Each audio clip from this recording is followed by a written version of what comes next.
All right, guys. The time has come. We have made it 4 days since the Super Bowl.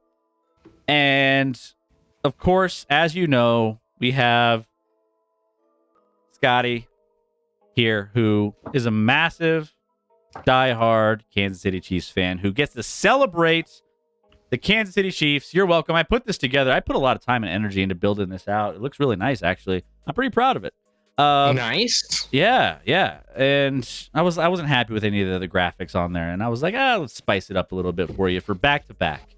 So, Kansas City Chiefs, back-to-back Super Bowl champions. Let's dive into it. Scotty, I hosted a big party at my house, and you were, hanging out with your son, which you had a fantastic, moment and event. That's probably, if you had to take away the biggest highlight of your experience, is probably that, if I'm not mistaken, and rightfully so. Oh, for sure. I took a video of him right after the game, and dude is like befuddled, like he can't believe it. He's so excited. He's like freaking out. So, for his first year, he doesn't know how lucky he has it. His first year being super into the NFL, and he gets a Super Bowl that first year. Chris, it wasn't a great the whole time. He was absolutely hiding under a blanket while watching in the first half when things weren't starting well and like crying. He went up to his room and into his bed at one time because he thought the Chiefs were going to lose and he was upset. I'm like, oh, this is my son. I was staying composed. I'm like, buddy, it's okay. It's not great. They haven't played great, but there's a lot of time left.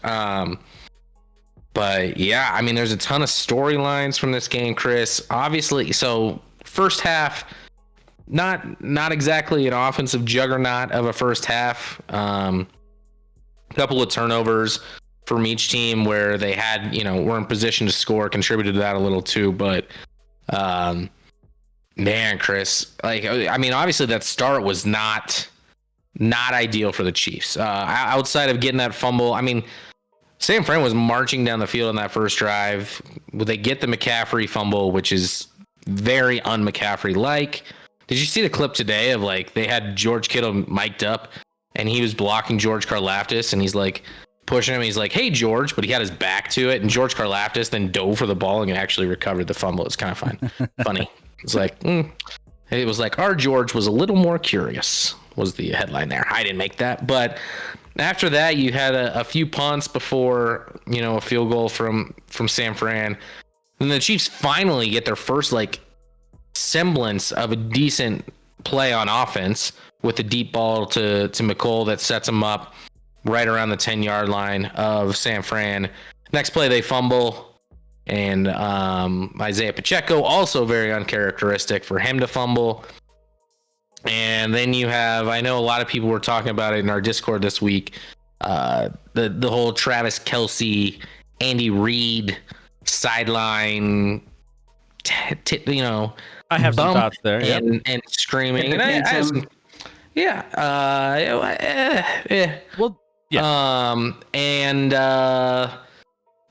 then it was kind of just back and forth before San Fran did go 10. Chris, the play they scored to go up 10-0, that ball felt like it was in the air forever. I was like, oh my gosh, the Chiefs are going to pick this off. And then the next thing I know, McCaffrey just had to run in a straight line to score a touchdown.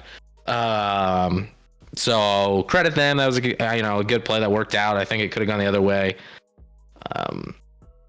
And then the Chiefs get one before halftime. They get a field goal, and they were getting the ball the second half. So I'm like, the Chiefs got thoroughly. Listen, they absolutely got outplayed in that first half. I don't think there's any, debate there.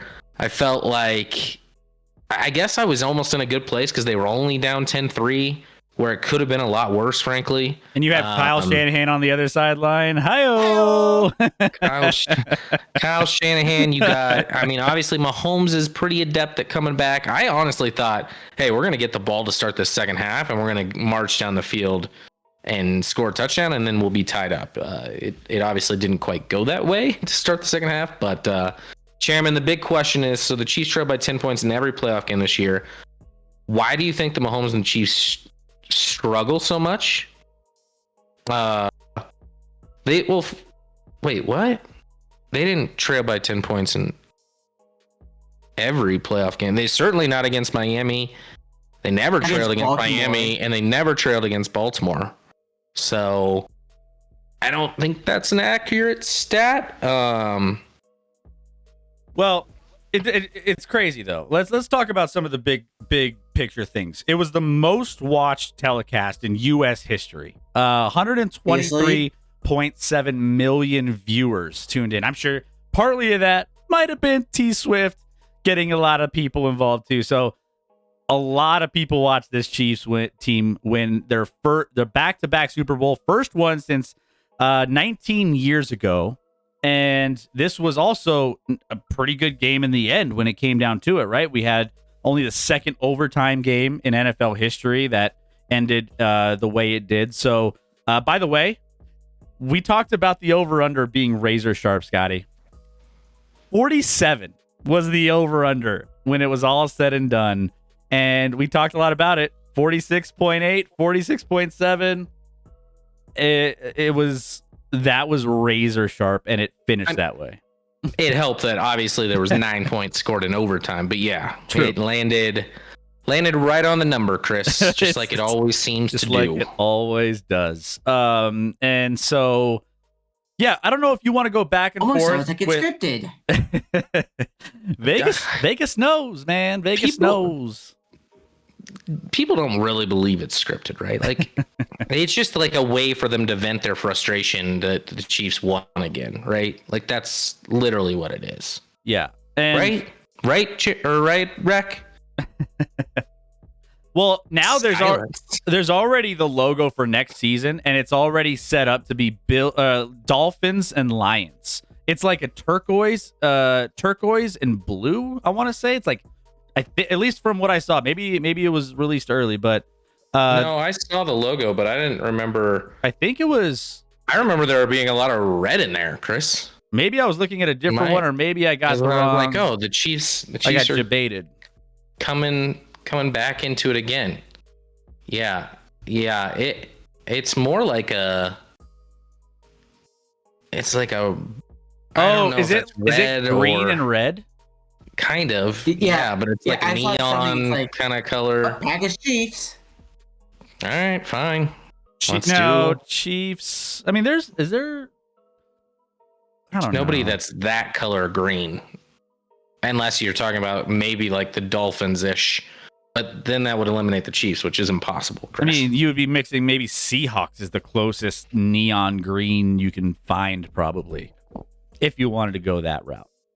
But probably not. Anyways, let's get into our takeaways. I don't know if you, Scotty, you want to go back and forth and you do a takeaway. I do take. We'll probably have some overlapping takeaways. But I have a list of 3 or 4 that I want to talk about. And then go for it. Okay. Start with one and we'll see. We'll just kind of go wing it. Probably one of the bigger takeaways for me, the overtime rules played a big factor in this one. If you guys didn't know, they changed a little bit this year, and one team was well prepared and one team was not. Now, with that being said, the Kansas City Chiefs ended up, and so how this works is both teams get the ball regardless if the touchdown is scored. So there's different strategies in how you approach the coin toss. There was some, audio, Scotty. I'm sure you've seen all the audio from all the clips and all the games and all the different things online. But as soon as this went to overtime, there was a clip of Kyle Shanahan saying, we want the ball. We want the ball. If we get the coin toss, that's what we want. And Juszczyk came out and they got the coin toss and they were like, we'll take the ball. And Patrick Mahomes ran delightfully to the sideline because everyone knew on the Kansas City sideline that they were always going to give the ball back if they won the toss. Always. Because that's the strategy. If you let someone start out with the ball, then you kind of have all the information you need on what you need to do on the next drive, whether it's getting a field goal because you stopped them, or whether that's, getting 4 downs to get down the field. If you need a touchdown, you have an extra play and you're giving Patrick Mahomes that extra down each and every single play. I mean, there's so many strategies that say you give the ball away. Well, Kansas City's been talking about this for a couple weeks. Everybody's been prepared. Andy Reid, and I'm going to touch on Andy Reid in a little bit on another one of my takeaways. Andy Reid had this team prepared on what they were going to do. Everybody on the sideline audio for the game was just dialed into exactly what they were supposed to do, and they knew the situation. You can't say the same for the San Francisco 49ers. And so, here we are. There have only been, I mentioned, 2 Super Bowls that have gone into overtime. San Francisco, Kyle Shanahan, I think, lost them both, right? Kyle Shanahan was not San Francisco. Kyle Shanahan. Kyle Shanahan lost in both of them. So he's a choker. I mean, the best. Hey, maybe he just remembers never getting the ball in that other one. So he's like, I want the ball for once in overtime. Totally. But the best coach had his team ready, and the other sideline after the game, inexplicably in the press conference, was like, "Oh, I wasn't aware of the overtime rules." Well, you should probably be aware because the other team knows exactly what they are. That's borderline fireable. It's embarrassing, is what it is. And then they did fire the guy responsible. Obviously, Steve Wilks' job is to let them know how overtime works. I also don't understand how players just on their own. Maybe it's just because I just assume that everyone that plays in the NFL is as passionate about the NFL as I am. Not knowing that rule kind of actually shocks me. There were also a ton of people watching overtime. I saw a ton of Chiefs celebration, videos as they're recording themselves, and they're yelling at the TV to call a timeout because the first quarter of overtime was about to run out when the Chiefs scored their touchdown in overtime. Not knowing really there's no reason for a clock at all in overtime in the playoffs because the clock is irrelevant. So why even have it? I don't know, because you always just do, I guess. But I didn't have I think it's wild that they weren't aware of how overtime works and things like that. And obviously Shanahan dropped the ball hugely. The taking the ball, I had less of a problem with than most people, because you look at how the game went, and listen, the Chiefs had one touchdown drive that was longer than they had obviously the one play 13-yard touchdown drive, and actually that was their only touchdown of the game. Sorry, so they had scored one touchdown all game, and it was a 13-yard drive on one play after you can't really call it a muffed punt, but the punt that hit the yeah. The punt couldn't do that again if he wanted to. Well, I mean, he just punted the ball. It was a mistake on San Fran to be anywhere near it. So, anyway, I didn't have, because listen, and Shanahan's right. There could be where it's really important to get the ball third. So each team's going to get it once, but what if they both punt? What if they both kick field goals? Then having the ball first in that third, where all you need is a field goal and you win the game, is huge. So there is something to be said for there could be an advantage based off of how you think the game's played out, and if defenses have been running the day, getting the ball first in these situations might not be the wrong choice. The problem here is even with how the offense of the Chiefs has been going, it's Pat Mahomes and it's end of game situation. Exactly. You got to know, and it sounds really the situation didn't even come to fruition because San Fran only got a field goal. The Chiefs did go for it on a 4th and 1 at their own 30, but I think they would have done that anyway, even if they didn't know what they needed to do with that drive. And from there, they just marched down the field, and it was pretty easy, frankly. A couple of, obviously the run on 4th and 1 to get a first down from Mahomes, another run later on that set him up right around the 15-yard line. And then the good old repeat, the same, basically a little variation, but the same play as Corn Dog from last year, where they had multiple touchdowns scored on wide open guys against the Eagles.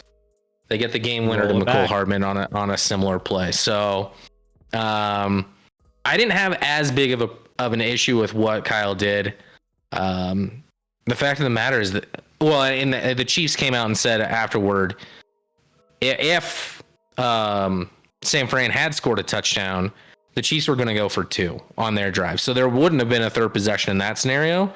Doesn't mean the Chiefs are going to win, but it would have been decided with a 2-point conversion, which that would have been wild too to watch. Yeah.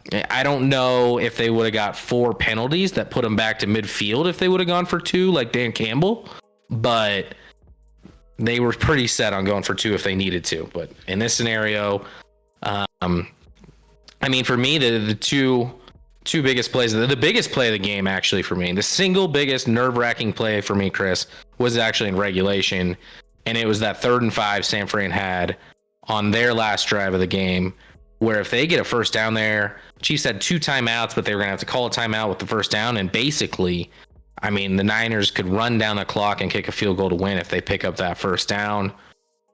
I was pacing, Chris. I was so nervous. I knew that was the game. I knew that was a big one. The Niners got it, the game was over, and if they didn't get it, I knew the Chiefs were going to go down and score at least a field goal to tie it up, at least. And sure enough, Spags, credit to Spags, he's had a phenomenal year as DC. Calls up the blitz. McDuffie, who I think was maybe the best defender on the field for either team. McDuffie was phenomenal in this game. Just locked on Debo left and right, but comes on the blitz, gets the deflection on the pass, and that to me was the biggest play of the game. It was huge at that moment. Real quick, shout out to Adolf and Chairman. 23 months for Chairman, almost 2 years. Chairman, crazy. We've known you that long. And Adolf, thank you for the 6 months on the subscription. Appreciate that on the tier 1. Thank you, guys. You guys are incredible. By the way, STG going back, he was like, I hate neon green. Chris is correct. I know you want your Seahawks in the Super Bowl, right? I mean, if you want to get that neon green back in the Super Bowl. I did forget about the Seahawks. Yeah. See? Seahawks, Chiefs? Yeah, that's what I was saying earlier. I was like, the Seahawks could be that neon is the closest to neon green you could possibly get. But he also says head coach is responsible for getting these rules down to the pipeline. Shanahan messed up straight up. And let's see. Their coach let them down, says keep close. McDuffie was a real stud. Chairman, they may not have gone for that 4th down if they don't get it. And they had the ball first. I think 2 things with that. One, I think they would have, because you're not going to punt on a 4th and 1 where the team just needs a field goal on the other side where you're in a 4th and 1. But 2, they ran forward on 3rd and 1 and didn't get it, where if they don't know whether that they have 4 downs, maybe they run a different play there. Like, you never know what would happen in that scenario. But in my mind, they were going to go for that either way. Yeah. I mean, giving Mahomes a chance to win is always a death sentence, especially if you're giving him 4 downs to do it at the end of a game. And at that point, you've seen it. We've seen this story before. You give him the chance to win the game, and you give him an extra play. It's like you're fishing with dynamite, right? 3 championships in 6 years. Like, he knows what he's doing. The moment's never too big. That's just what it is. Chris, specifically to speak to that drive that he led in overtime, I mean, this is a little random, but that drive specifically, the biggest of his career. Drive. Well, but it's the only drive in the last 30 years across the NFL for the last 30 years where a quarterback went 8 for 8 or better, which is what Mahomes did, 8 for 8, and had 27 or more rushing yards on any single drive in any game, regular season or postseason, not just overtime, nothing. Like, literally, that's never occurred on a drive for any other quarterback in the last 30 years. And he did it in overtime to win back-to-back Super Bowls. He's like the Nikola Jokic of the NFL. There's always something he's doing that's like never been done, or only like a couple people have ever done. It's I can relate. He's 5-1 in the playoffs when trailing by 10 or more, Chris. The rest of the NFL during that time span is 6-48. It's wild. All right, so that was my big thing. One of my big takeaways, the overtime stuff. What's up, P3? What do you call a waffle on a California beach? A San Diego. Why didn't the toilet paper cross the road? Because it got stuck in a crack. I designed a new toilet but cannot find anyone to test it out. No one gives a crap. What's the name of the Beatles song about reptiles? Iguana, hold your hand. The other day I accidentally ripped the outfit I was going to wear to the Super Bowl party. I needed a Taylor Swift. You need a Taylor Swift. Hey. I mean, got some good ones in there, P3. Appreciate you, P3. Thank you for the bits. Thank you for all the jokes and keeping things lively on a Thursday night. By the way, I don't think the NFL script is going to call for Seattle. Their offensive, defensive, special teams coordinators have zero NFL experience. Yeah, I mean, it's wishful thinking. I mean, we're just going off conspiracy theories because everything's scripted, right, Scotty? I mean, that's all we're doing. And I'm going to get into that in a second where people just sound sad and pathetic and like they think like, oh, we're affecting the Chiefs fans because it's not a legitimate Super Bowl. No, I promise you, we don't care. We think you sound dumb and sad. But one more, and maybe we just bring up the GOAT talk again, but maybe not, because that could go on for forever on where Mahomes falls in line now. Obviously, probably the best start to a career through 6 seasons or 7 or whatever he's had now. But Chris, this stat, maybe you saw this on Twitter, and it's kind of a long message here, but since 2001, there's been 125 drives in the NFL postseason where it was at least the fourth quarter, so fourth quarter or overtime, where there was under a minute left to play and the team on offense trailed by 7 points or fewer. So minute or less in the fourth quarter of the postseason game or overtime, trailing by seven or less. There's been 125 drives of that caliber. 40% of the time, the team on offense gets the points they need, whether that's to tie it up or win or whatever. Some quarterbacks are pretty good at it. Tom Brady, 5 of 11, 46%. Really solid. Drew Brees, 3 for 6, 50%. Only Patrick Mahomes is a perfect 7 for 7 in those scenarios. Pretty damn good. Only Pat Mahomes. It's pretty damn good. Well, and that was one of my other takeaways. And like, obviously the chat's, having fun with, needing more titles and needing more of this. We'll probably have a full-on debate. I don't even know if there's enough time in this next 24 hours to put all of our get all of the arguments out. But there's no doubt that this is a dynasty, right? There's no doubt that what we're seeing right now, the fact that they've had the success that they've had, I mean, this could be, and what's crazy is we're just at the beginning of it, and it's been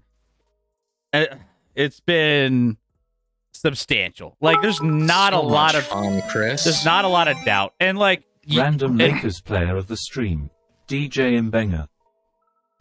Who's that? DJ Mbenga. I'm not gonna lie, I don't remember much about DJ Mbenga. You could have made up that name, and I would have been like, yeah, sure. Thank you, P3, for the random Laker of the stream.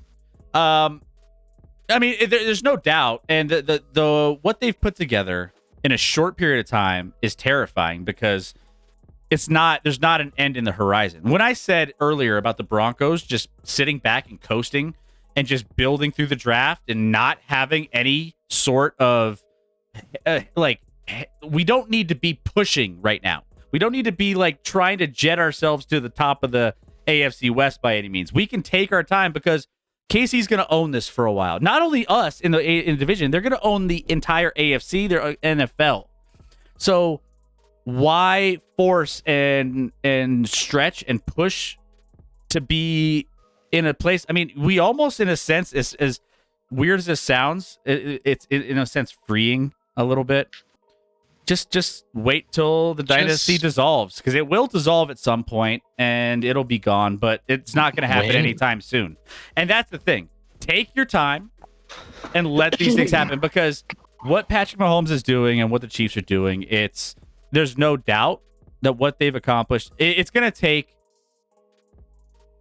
crazy performances by up and coming young kids. I mean, CJ Stroud could be some of these guys that could potentially give a rival to Kansas City and Patrick Mahomes. But then you got to also pair the head coaching with that too. One other let me just get my last point out here. My last big takeaway that I think gets overshadowed, right? We talk a lot about Patrick Mahomes being the GOAT. I don't think we give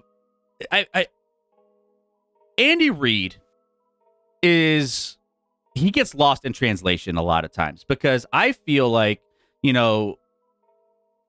that people don't give him as much credit. We had the altercation with Kelsey and Reid, right? On the sideline where Kelsey got in his face, knocked him off balance, and was yelling at him. And we all know that was, inappropriate for the situation. But the thing that made that stand out for me was the fact that given the behavior and given what took place in the heat of the moment at that time, Andy Reid was mature enough to understand the emotions that he was going through. He maintained a level head, and he was able to remind everybody that he runs the ship, right? If you have to remind someone that you're in charge, it's because you're not in charge. And I think that Andy Reid has always been the guy in charge. He doesn't need to express that on the sideline to Travis Kelce. He doesn't need to do a lot of that. Good leaders maintain that equilibrium when things around them are out of control. And I think that was in conjunction with the overtime stuff and having his team prepared. Andy Reid is such he gets a lot of credit. He needs more for what he is doing across the board for this team, getting the right plays in place, understanding what they need to do. I just think, we always say it on this show. You need a good quarterback and a good coach to win. And they have the best of both, Scotty. Andy Reid needs more credit. Yeah, obviously he's a legend. Took, joining up with Mahomes to finally get over the top, but we don't know if he wouldn't have been able to do it without Mahomes, and he had a great run. 5 straight NFC championship games with the Eagles. Now, with that, Chris, to be fair, Andy Reid, you only have to go back several weeks prior in the season, and Andy Reid bumped Kelsey on the sideline. So they've done it it's 1-1, actually, technically. Now, was this a good look for Kelsey? No, of course not. You can't be bumping into your head coach and screaming at it. Yes, maybe it came from a place of Kelsey's just passionate, and he's just saying, don't take me off the field. And he was mad that he wasn't on the field. I listened to their podcast this week some, and Jason explained it great. He's didn't handle it well. It was unacceptable. Forget even the bump, even yelling at him. But he's kind of talked about how both him and Travis, their best quality is also their greatest weakness, and it's just their emotions and their passion and the fact that they can't always control it. Jason, earlier this year, there was a thing on the sideline where he was absolutely ripping into Nick Sirianni. He admitted that wasn't a good look, and he should have handled that better. So I'm not excusing it, but competitive in the moment, Travis has always kind of been that way. And he's grown up a lot from his early days where, he made a lot of mental errors, both on and not off the field, but on the sideline or even during the midst of a game where he gets penalized for it. So not excusing it. It wasn't a good look. Do I think somewhat overblown because people just want to hate the new evil empire? And now, people don't like Kelsey, whether that's, I don't think Travis has changed who he is. So from prior years, as far as his, demeanor, was it a little cheesy, him singing Viva Las Vegas on stage after the game? Yeah, probably. That was cringe.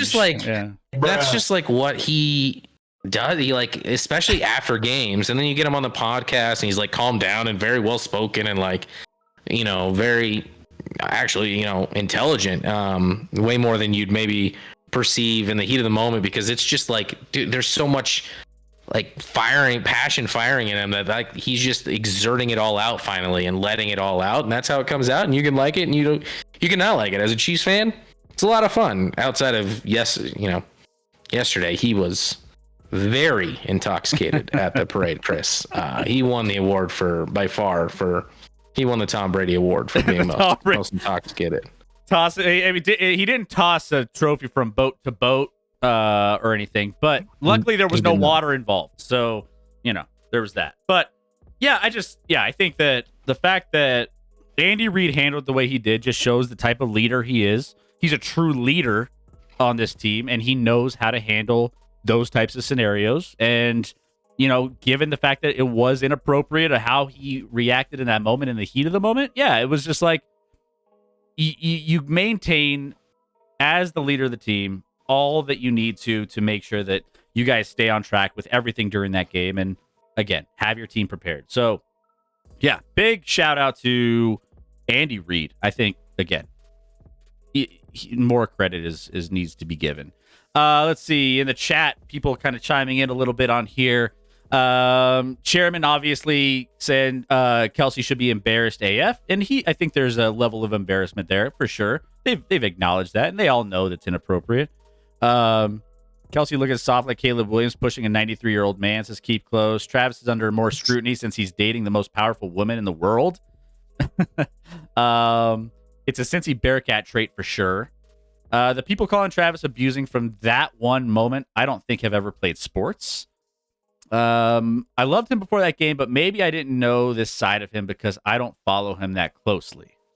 I lost a lot of respect for him. I think Andy Reid handled it great, and guessing he handled it even more. Well, there was definitely, regardless, there was 100% probably a conversation between them later on when things calmed down, and there was equal kind of like the emotions, the adrenaline, everything from that game. Because let's just be real, like you see it in locker rooms after games where you lose, and athletes say or do things that probably they wouldn't do if they were in a calmer state of mind after a big, massive game that either went or didn't go their way.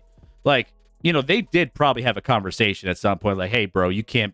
And honestly, the leader that Andy Reid is, he probably let Kelsey come to him and say, hey, that was on me, man. My bad. So that's for sure happened, but I don't know to the extent. Also on the podcast, they talked about how Jason talked mostly about like how close Andy and Travis actually are. They've built a relationship. There's a big relationship there, and guess what? Sometimes the people you love and care about the most, you act out the worst against, right? That's just human nature. I think if he didn't feel comfortable with Andy, maybe he doesn't do that in that moment. But because of the relationship they forged, while still not a good look, like he just let it all out there.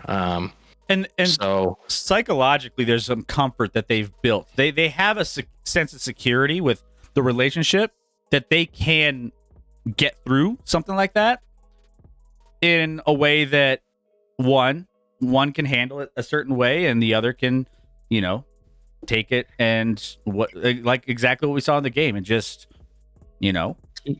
figure it out. Keeps going older in age as we go. We go from 107 years to 118 years. I think Andy's about half that age, but yeah. I mean, keep close. I couldn't imagine pushing my great grandmother of 286 years old, and yeah, 100%. But Kelsey, he'll probably do it. I think it's 118-year-olds can't eat a cheeseburger the way Andy does. Wait, Rec, do people live past the age of 42 anymore? Yes. No. Bruh. Who knew? When did that happen? Who knew? Do people live past 40? Yes, so you don't have to start making funeral plans yet. Just wait 3 more years. Okay. Fair enough. I love that Kelsey sang, and the emotion is amazing. His vocals are Olympic level. Carl Lewis. Pretty much. Crush it like Carl. So there you go. So yeah, those are a couple of, so Chiefs are a dynasty. Overtime rules were a takeaway, and kind of everything we saw there. Kelsey and Reid and the leader that Reid is and how they handled that.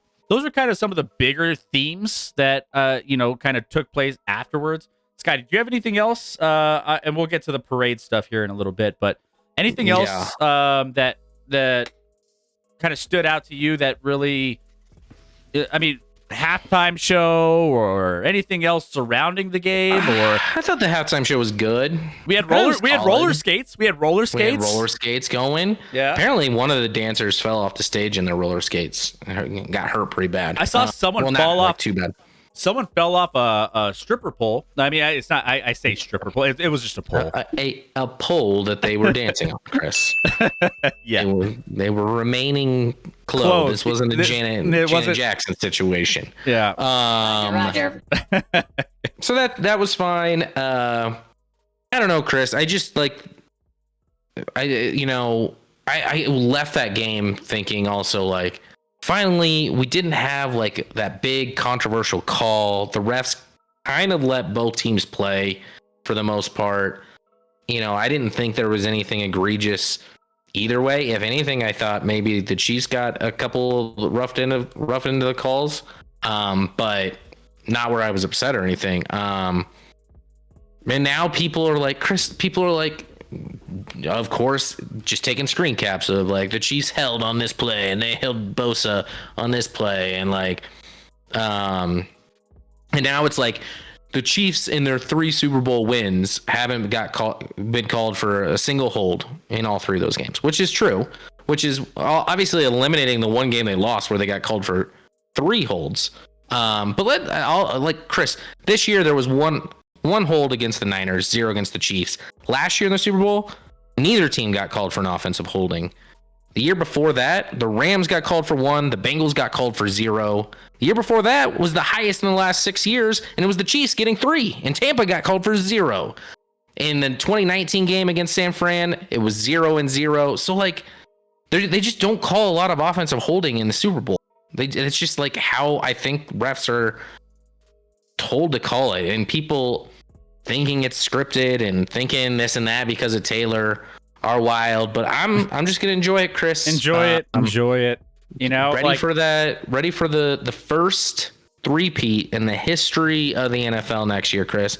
Come on, man. Got a couple signings on the defensive side to shore up with Chris Jones and L'Jarius Sneed, and then we're gonna have a better wide receiving core. So yeah, there's only one way to go, and that's up.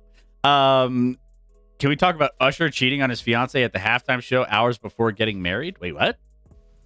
Don't know that storyline. Like the when he was holding Alicia Keys from behind during it. Is that what you're referring to? Yeah, I mean, that was another thing that came out. Everyone is like, "Man, Alicia Keys' man is probably sitting at home on." Later he was like, "No, man, my wife. He's comfortable in his relationship. Everybody, let's just." He's a professional. He's letting it. It's a performance. It was a little.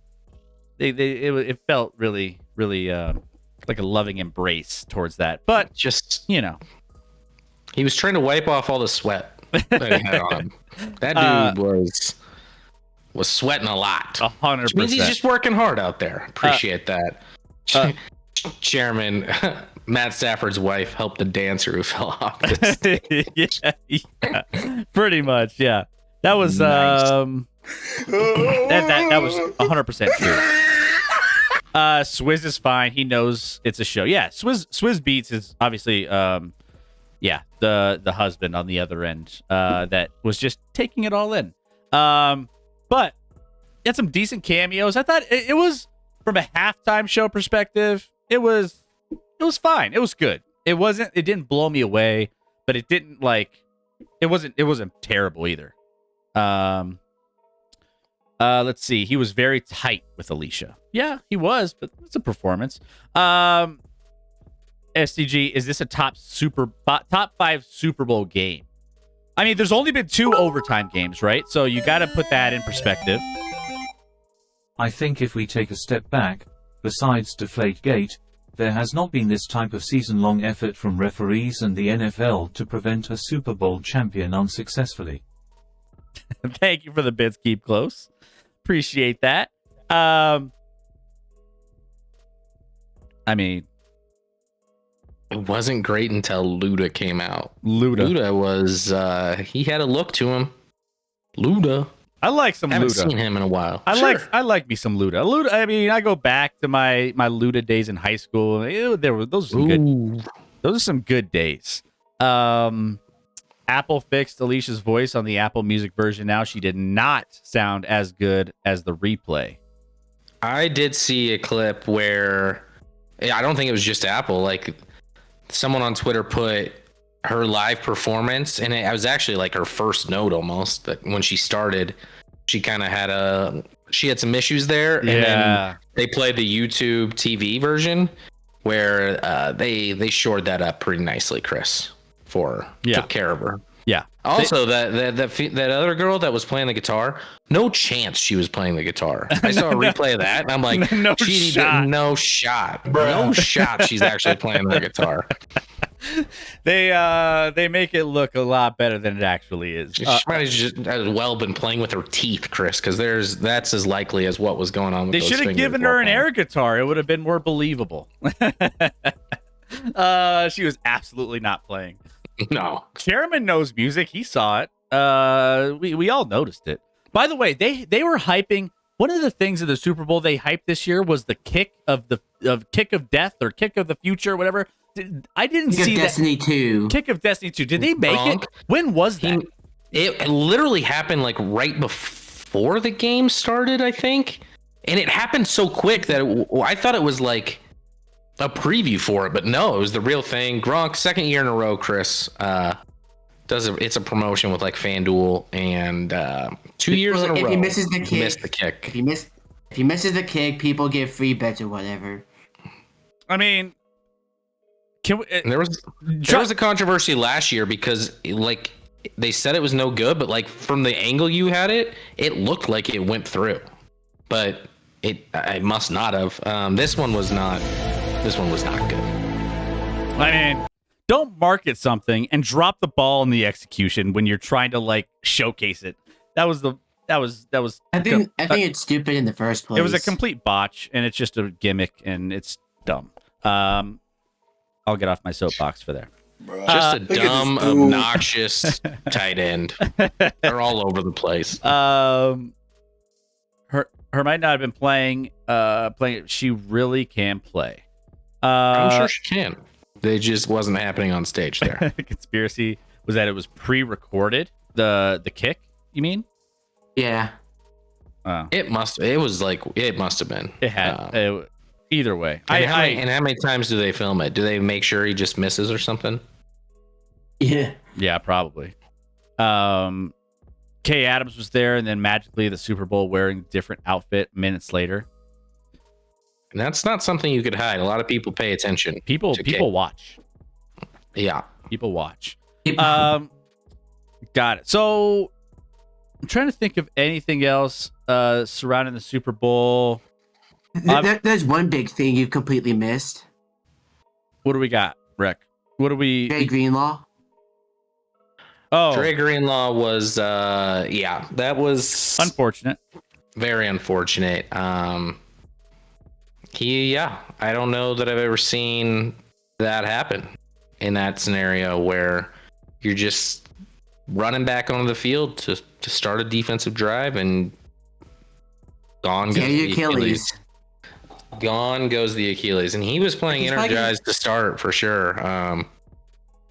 So that was rough, and like obviously mentally, like I think they showed a clip of after that Warner on the sideline, and he's just like deflated and you got to mentally bounce back from that, which is not easy to have your like partner in crime just blow out his Achilles just like that out of nowhere.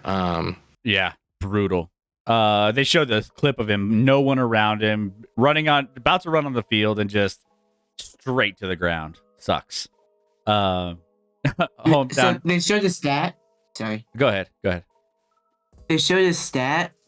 In the passing game, his backup was targeted 9 times by Mahomes. All 9 of them were completions, including a touchdown. So yeah, losing Greenlaw really hurt a lot. Would have been 9 for 9 against Greenlaw. We don't know. I saw a clip too. Like they stopped McKinnon, I think, on a pass like in the flat for a third down, and he like tackles him, and he's so hyped up that he does like a Donkey Kong like slam on McKinnon after, like right after the play. I don't even know if he realized what he was doing or like it was on purpose, and I think it was called, and I didn't even notice it during the game, but like he absolutely He did that the play before as well. Yeah, he was that second third down play. He was like he was celebrating like he won the Super Bowl. Yeah, he was hyped. He was playing where I don't know if you can play with that energy for 60 minutes, but he was hyped and flying all over the field for the stretch he was out there. More Super Bowl stuff in the chat. The whole game was pre-recorded. We watched it last week here in the lab. I mean, we get ahead of things, you know? The reason I think Gronk's kick wasn't way pre-recorded was that Carl Weathers was his trainer, and I heard they had to record it. Probably was supposed to make it. He says Cuban. There was a warm-up kick they showed where Gronk made it. They could have really used either to show as the live one. Probably. Let's see. What's up, Joe? How we doing? Welcome in. To be fair about the lip sync and miming stuff, a lot of people do that for the Super Bowl. I mean, yeah. I mean, I think there's always some of that. Who wouldn't? Taylor Swift. Taylor Swift. I was really waiting for her to pop up on stage and just as like a random, like they have like a zip line from the suite down to the stage, and then she just starts going. Oh, that would have been pretty sweet. That would have been memorable. Didn't somebody zip line from the top of the stadium? Wasn't that like Lady Gaga or something? Yeah. I don't know if she zip line, but she was definitely on the top of the stadium or something. Yeah, there was. I don't know. I do vaguely remember that. And then you had Rihanna who came down on platforms, but that was a little different. Here's a question. I think they showed like Michael Jackson like seemingly teleporting throughout the stadium, which is probably pre-recorded, but like he's on the field. No, he's actually up here in the stands. He's on top of the stands. Well, I'm curious to see what the Super Bowl, like if you're in attendance, the kind of production and the kind of like entertainment, because obviously I think it's made for TV more so than it is the audience. You get some sweet visuals while you're there, but it's made for TV, right? Like that's pretty much the gist of it. Here's a question to Illinois Scotty. How do you feel about the Ravens being the favorite for the Super Bowl next year on the early Vegas line? We didn't talk about that. We could talk about that right now because I was going to talk about that and bring that up on, the early lines for the futures moving into next season. And right now, Super Bowl 2025, it's the San Francisco 49ers who are plus 500, Chiefs plus 650, Ravens plus 900, Lions and Bills plus 1,200. Or 12 to 1. People don't learn, Chris. I don't know. People don't seem to learn. That's all I can say to that. I don't know how the Chiefs wouldn't be the odds-on favorite going. They obviously just beat the Niners, but then like not only that, they've been consistent year to year and getting to this game where the Niners haven't been necessarily. Maybe it's just like they think the NFC is an easier path or something. I don't know. I can't think of logically any other reason than that. But hey, the Chiefs were underdogs in their last 3 games of the season and won each and every one of them. And I know people don't like the Chiefs talking about the underdog role, and I'm not saying they were giant underdogs, but they were, by definition, underdogs in Vegas the last 3 weeks of the year. Yeah. By the way, 2024-25 regular season MVP numbers are out as well. Mahomes about a 6.5 point or 6.5 to 1 on your money as the favorite for regular season MVP. Josh Allen and Joe Burrow are right behind him in the MVP race. So yeah, it's interesting. I mean, between Niners, Chiefs, Ravens, Lions is the first NFC team outside of San Francisco to, come up on this list. So, Chairman, your boys might be right back in that mix. Then you got Bills. You have expectations. You have expectations. Have fun. Then you got Bills, Cowboys. We all know the Cowboys cycle, so we already know that story before it happens. We know the script there.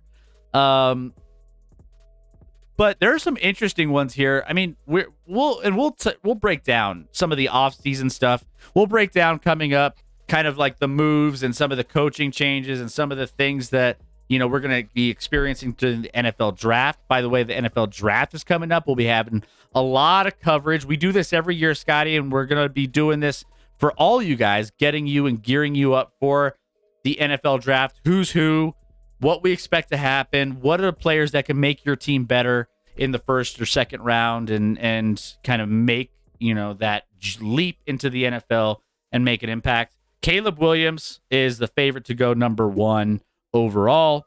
Drake May is in those mixes, is in the mix as well at about 10-1. So it's pretty heavy. The top 10 picks, Chris, at least 6 of them will be either QBs or wide receivers. That's the league we live in. Which is, yeah. That's the league. Like that's how you win games in the NFL, right?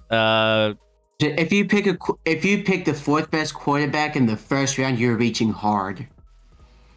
Well, even when you take the first quarterback taken in an NFL draft, you of all people should know you're still reaching hard potentially. Yeah. Remember that guy? That guy Kenny Pickett? You remember him? Yeah. Oh, KP. By the way, there's been rumors that of all the teams that I've seen associated with Russell Wilson, I think, your boys, they're a wreck. But we're the leading favorites for Russ, but we're also the leading favorites for Justin Fields. You want Russ? I have heard some Arthur Smith Fields, like Arthur Smith has like a connection and crush on Justin Fields. So honestly, the most likely scenario is Ryan Tannehill. And that is sexy as hell. That is just woo. Ryan Tannehill. I laugh, but I'm going to probably have Tannehill on the Broncos next year, and I'm going to be like, shit. You might be more like Jimmy Garoppolo here in Denver, Chris. I don't know who it's going to be. It's not going to be great. We might have Stidham. Stidham might be our guy. They're screwed. Let's see. The Chiefs are going to win next year by default. They're going to win the division. Watch as the Chargers get overhyped because they have Jim Harbaugh and ignore that they have the Justin Herbert and nothing else. Scotty, the Broncos are out of the mix. The Raiders are obviously out of the mix, and you have this hype coming from the Chargers. Everything. The Chargers are in cap hell. But I don't care who their coach is. Speaking of cap hell, right? We got to maybe break down some of these scenarios because we have STG saying, how is San Francisco going to deal with their cap hell? They have some things they have to work through. We talked about Cincinnati Bengals. Like I would normally consider them like as a dark horse with Burrow coming back and potentially some things, but they have some things they got to work through with contracts and in the next foreseeable future. So like there's some things that we're going to have to discuss with some of the teams that aren't going to necessarily have an easy track to build up a roster. That's going to be. The Niners don't have. They're not too far in cap hell. Only $12 million in the hole. But there's plenty of teams deeper in cap hell than they are. Yeah, they're not in awful shape now. They do have. Does that include Ayuk on his last? Let me last check. year? I think it will, but Ayuk's like brother and then his girlfriend all made like comments on social media after the game. Like the brother was mad after the game. Like that's why we're gone after this year. And it's like, well, technically they can retain you. Like you're not a free agent. According to this, he is not. Oh yeah, the wrong one. Ayuk is on there listed as $14.124 million. Yeah. Yeah. So Chargers are going to charge her. I mean, SDG and all of you guys, we tell you guys these things every year. We know what's going to happen. We know the script. I mean, technically, Scotty, they give us the script first where there's going to be hype on the Chargers and they're going to melt away in the regular season or choke in the playoffs every single year. We know the Ravens are going to win a lot of regular season games and fade when the game matters most in the playoffs. We know the Cowboys are going to find a way. Everyone knows that script. We tell you all these things, guys. We tell you all these things, and we just like to keep you And guys well informed. if you need any more proof that the Chargers are going to fail, they thought Greg Roman would be a good offensive coordinator. Keep close. The smartest things the Chargers could do would be to move Herbert for defensive players and draft McCarthy. Yep. What? Don't they have a fourth string quarterback with the Chargers already? That's really good. Is he still there? Is he still there? I actually don't even know if he's still there. They probably signed him to a futures deal or something.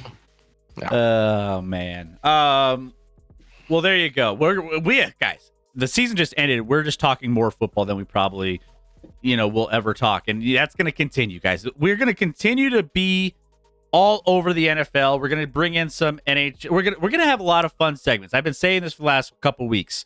Just because the NFL season is over does not mean we're stopping talking about football, but we're also going to be having a lot of fun with more drafts, between Scotty and myself. We're going to have more trivia stuff. We did that a little bit ago. Have more fun with that. We're going to be doing a lot of new segments and why it matters and Scotty A. Smith coming in hot and all these different things. So we have so much content that we're going to be evolving and putting together for you guys. So make sure you guys stay tuned with us here in the Action Lab, even after the NFL has been done for 4 days. It's only been 4 days, but we're still going to be hitting you hard every single Wednesday, Thursday, and Sunday night. We will be back live Sunday night. But I think this is a good point. I think we got it all live. Oh, no. Gotta say, how could I forget? We had some crazy news that took place this week. So with the Chiefs' victory, we also had all the things that come with the victory, and that's a parade. And Chiefs had their parade, and bad things happened. Unfortunately, we have shitty people who decide to bring weapons to things, and it is what it is. Like, in a sense that, like, we see this all the time, and we never see anything. Like, there's just dumb people that just are just absolutely clueless about how their actions impact others. And this wasn't supposed to be, it wasn't a planned mass shooting by any means, but there was unfortunate events where people got into altercation personally with each other, and they just happened to have just like a gun on them, like rifles, like not handguns, like guns, just like and it's sad, it's frustrating, it's infuriating that you can't have a parade, you can't have anything without some bullshit going down. And again, we could only pray and do what we can from our standpoint for the people that were involved and all the people who are hurt. It's become normalized, and that's not okay. And here we are talking about a Super Bowl parade ending in tragedy, Scotty. Yeah, I mean, what do you even say? Like, it happens way too often. The amount of kids that were there, like, just the smiles on their faces and the joy that all these families can share, like, in this moment, crowning moment, and to just have it turn into that, and all of a sudden one of the best moments of your life is now turned into perhaps the worst moment of your life. Because even if you're not shot or anything like that, Chris, I mean, the trauma that must ensue from being there, and the fear now of, like, where am I safe? I mean, we don't know where we're safe, Chris. It can happen, and has happened anywhere. The parades, obviously schools, grocery stores, movie theaters, like, Boston Marathon. It can happen anywhere and everywhere. Nick Wright had a good segment on it today, obviously a Kansas City guy, and he was in town for it as they were doing their show from there. But, like, his thing that made me really sad that he pointed out too is, like, he heard from this random lady was talking, and she was talking about how it's a grandma, and she heard that when they were clearing the area, it was their, like, her 12-year-old granddaughter that was leading, like, the parents out and like directing how to handle the situation. Because as adults, like I mean, that wasn't a thing. Our childhoods, this didn't happen when we were kids, Chris. I mean, Columbine was kind of like that first big thing. So, and that happened when probably, I mean, I think I was in maybe middle school at the time. I was in middle school at the time. Yeah. But like, it just didn't happen. And now these 5-year-old kids are like having to go through, you know, this scenario at school, and it's just sad. Like, we've taken the innocence of just being a kid and being, you know, worry free, and like we've failed these kids in a lot of ways with having this be a thing. How do you fix it all? And we're obviously not going to get in politics, because people aren't going to change their mind. However you feel now, you're going to feel at the end of this. But ultimately, it's devastating. It just breaks my heart that it happened. You know, glad to hear. I mean, obviously, one death is too many, but it obviously could have been a lot worse. And props to some of the individuals there who, I know there was like one clip of a couple of guys tackling one of the shooters. And 2 of the 3 shooters were juveniles, Chris. Like, these are just kids that, like, how do you get into that situation? And it's sad on all fronts. I hope, you know, even as juveniles, I think they should obviously get prosecuted as adults to the fullest extent. Like, it's crazy that this was all over a dispute in front of all these people, where you're gonna, you know, potentially take innocent lives. Like, if it's over an argument, like, no offense, I don't want you to do it anywhere, but like, find somewhere else to go to settle it. It's terrifying though, Chris. Like, I mean, I think about, like, with my kid in school, like, it's something you think about, like, are they safe? Like, you know, and there's a lot of meetings that have occurred recently in the last couple of years to try and improve the safety at the school he goes to. But like, ultimately, there's only so much you can do. And I can't imagine for anyone that's had to get a call that their kid's been involved in something like that. So yeah, I don't know. It needs to stop, Chris. But yep. Well, and too, like, I mean, I told Lauren about it too when I was like, hey, did you hear the news? And she was like, this is, I mean, I went to the parade last year for the Nuggets. I was down there, and it's crowded, it's packed. There's not a lot, like if something happens, where do you go? How do you go? Like, the amount of people packed into such a small, like, there's no protocols for like how you handle that as someone who hears those types of things happening, or people stampeding away from a scene like that. And Lauren's like, I the fact that she told me, I worry when you go to things like that because of these types of things that could happen and do happen, as we saw this past week. It was like, I mean, I just thought, I'm just going to a parade. And that's what everyone else at this parade thought, right? I'm just going to go have fun. And luckily nothing happened where I went. But like, the fact that she was like, I don't like when you go to those things because gun violence is a thing. It just, that was kind of eye-opening to me too. Like, again, you're so close to it, but it's just, it sucks, man. It's absolutely unnecessary. And again, prayers out to everybody.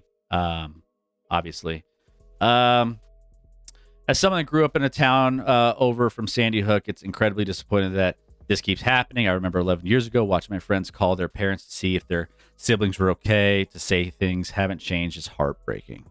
Not to go down this rabbit hole, but Michigan, the mother of the Oxford school shooter, was just convicted 6 counts of involuntary manslaughter. I know some of that story, and I don't know, I haven't followed it too closely, but yeah, I mean, listen, like, we as parents need to educate, like, you know, do a better job of preparing these kids for life. There's so many difficult things out there, and I don't know. I just don't know how they get in these situations.